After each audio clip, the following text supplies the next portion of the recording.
El Señor esté con ustedes. Y con su espíritu. Lectura del Santo Evangelio según San Juan. Gloria a ti, Señor Jesús. El primer día después del sábado, estando todavía oscuro, fue María Magdalena al sepulcro y vio removida la piedra que lo cerraba.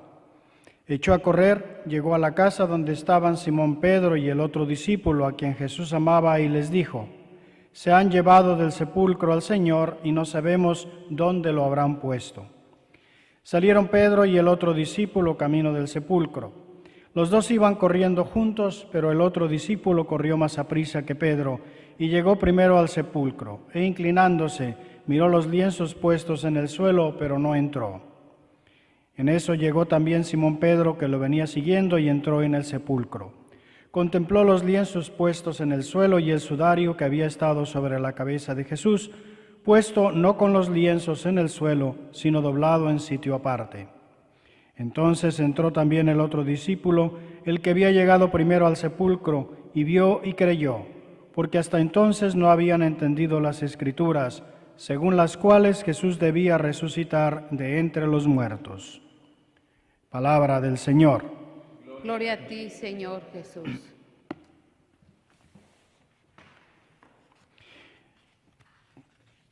Todas las lecturas, la liturgia completa nos invitan a alegrarnos, a darnos cuenta de que este es el día grande que ha hecho el Señor. ¿Cuántas veces en nuestra vida lo que sucede parece desmentir esto? Sí, sabemos que Cristo ha resucitado y sin embargo nuestras vidas parece que no tienen todo, que les falta esa vida auténtica que le da nuestro Señor. Especialmente en estos tiempos que estamos viviendo. Parecería incluso una contradicción.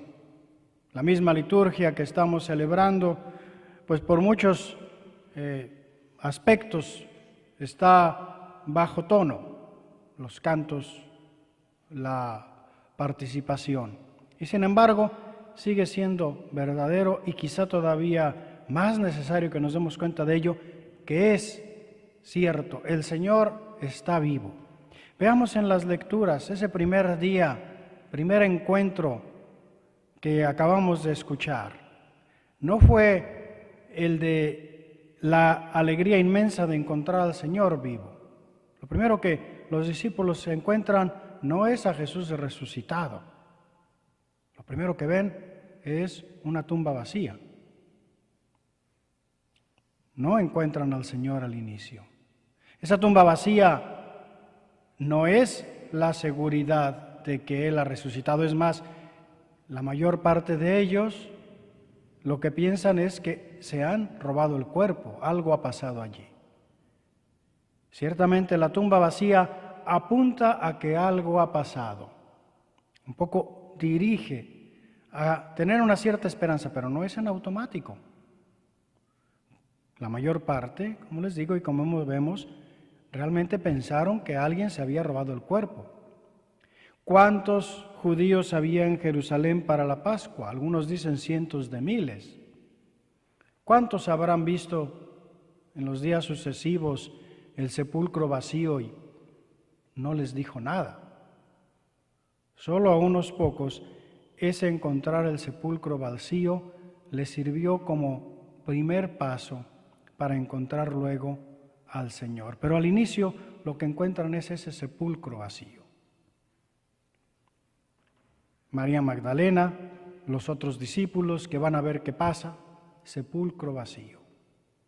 En estos momentos que vivimos, y como les digo, sobre todo cuando en nuestras vidas se presenta la inseguridad, la incertidumbre, el sufrimiento, pues así es como nos encontramos como los discípulos, con una tumba vacía, que es fácil que interpretemos simplemente como se lo han robado, no está.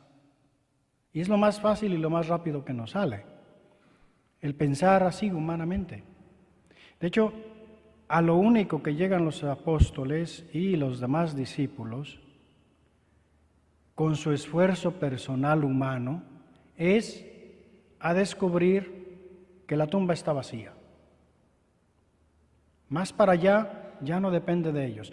Va a haber un segundo momento, como nos vamos a dar cuenta en los días sucesivos, en los que van a encontrar al Señor, pero ya no va a depender de ellos. Ya no va a ser la consecuencia de lo que ellos hacen, de sus esfuerzos. Va a ser un regalo del Señor mismo, que les sale al encuentro. Ellos solo pueden llegar a darse cuenta, esta tumba está vacía. Pero una tumba vacía todavía no da toda la experiencia, no lleva a la certeza de que el Señor ha resucitado.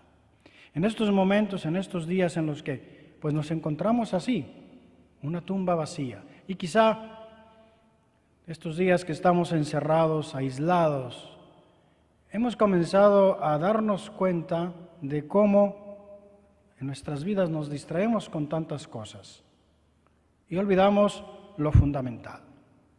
Y quizá en estos días nos estamos dando cuenta de que hay una tumba vacía. ¿Y qué vamos a hacer con esta tumba vacía?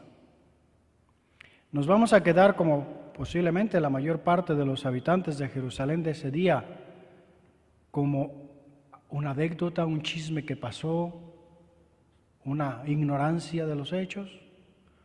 ¿O vamos a ser como los apóstoles? Porque efectivamente los apóstoles y los discípulos llegaron solo hasta la tumba vacía con sus propias fuerzas, como les digo. Sin embargo, también es cierto que hay que admirar ese esfuerzo que hicieron. Pedro, María Magdalena en primer lugar, Pedro y el discípulo amado después. Porque después de todo Jesús estaba muerto. Los jefes del Sanedrín y ellos ya no se preocuparon más. Sin embargo, ellos todavía fueron. Quiere decir que, aunque creían que Jesús estaba muerto, aún lo amaban, aún lo tenían en su corazón. Y eso es importante. Y corren.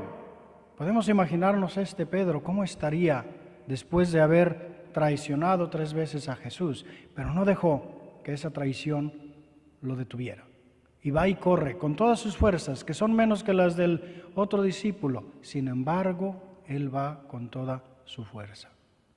Y eso es fundamental, porque vamos a ver que Jesús luego va a venir al encuentro de estos discípulos que incluso desorientados, incluso sin saber exactamente qué están buscando, de todos modos van, porque tienen un amor auténtico al Señor, aunque no esté todavía bien enfocado, aunque no sea maduro, es auténtico. Y entonces es cuando el Señor les va a salir al encuentro. Otra característica es la obediencia. En una de las lecturas del Evangelio vemos que las mujeres encuentran ángeles, no ven a Jesús, y estos personajes les dicen, vayan a decirles a los discípulos que vayan a Galilea. Solo después de que se ponen en camino obedeciendo la palabra de Jesús a través de los ángeles, el Señor se les aparece. Es decir, tenemos allí que el regalo que el Señor hace de manifestarse a ellos, que solo han podido descubrir el sepulcro vacío con sus fuerzas, se los hace Jesús porque ellos son personas que lo aman sinceramente, aunque sea todavía imperfectamente, y buscan obedecer su palabra.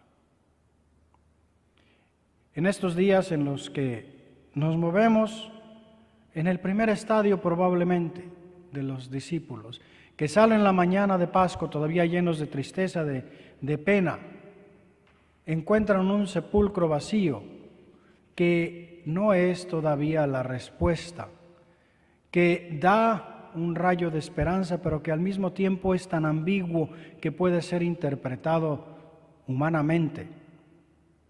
El Señor nos invita, por un lado, a que imitemos a Juan. Este Juan, que dice el Evangelio que leímos, que llegó, vio lo mismo que vio Pedro, pero creyó.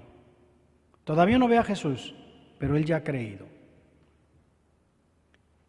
Él ya creyó en que Jesús ha resucitado, todavía no lo ve. Sin embargo, vamos a ver todavía otros de los discípulos que no logran dar este paso en este momento. el Señor les va a venir al encuentro. ¿Por qué? Porque ellos lo siguen buscando, lo siguen teniendo en su corazón del amor que le tienen. Seamos de los que seamos nosotros, cada uno de nosotros está representado en alguno de estos discípulos. Imitémoslos al menos a ellos, que aunque nuestro amor sea imperfecto, que sea sincero, que busquemos obedecer la palabra del Señor, buscarlo.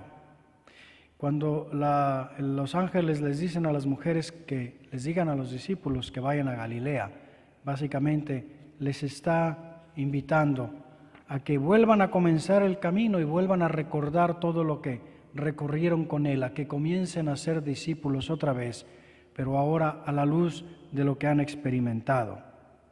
Precisamente eso es lo que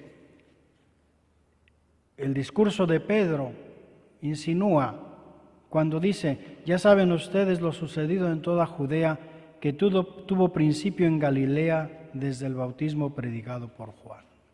La invitación para nosotros también en estos días en que estamos encerrados por necesidad, en que nos encontramos con este sepulcro vacío, y también la invitación de volver a Galilea. Volvamos también a eso, nuestro primer encuentro con el Señor, y comencemos pidiéndole a Él que podamos realmente descubrirlo como aquel que es Él, la vida, y verdaderamente entonces lograremos llegar a entender que este es el día que ha hecho el Señor. Y diremos no solamente con nuestras bocas, sino sobre todo con nuestro corazón: aleluya, aleluya, el Señor resucitó.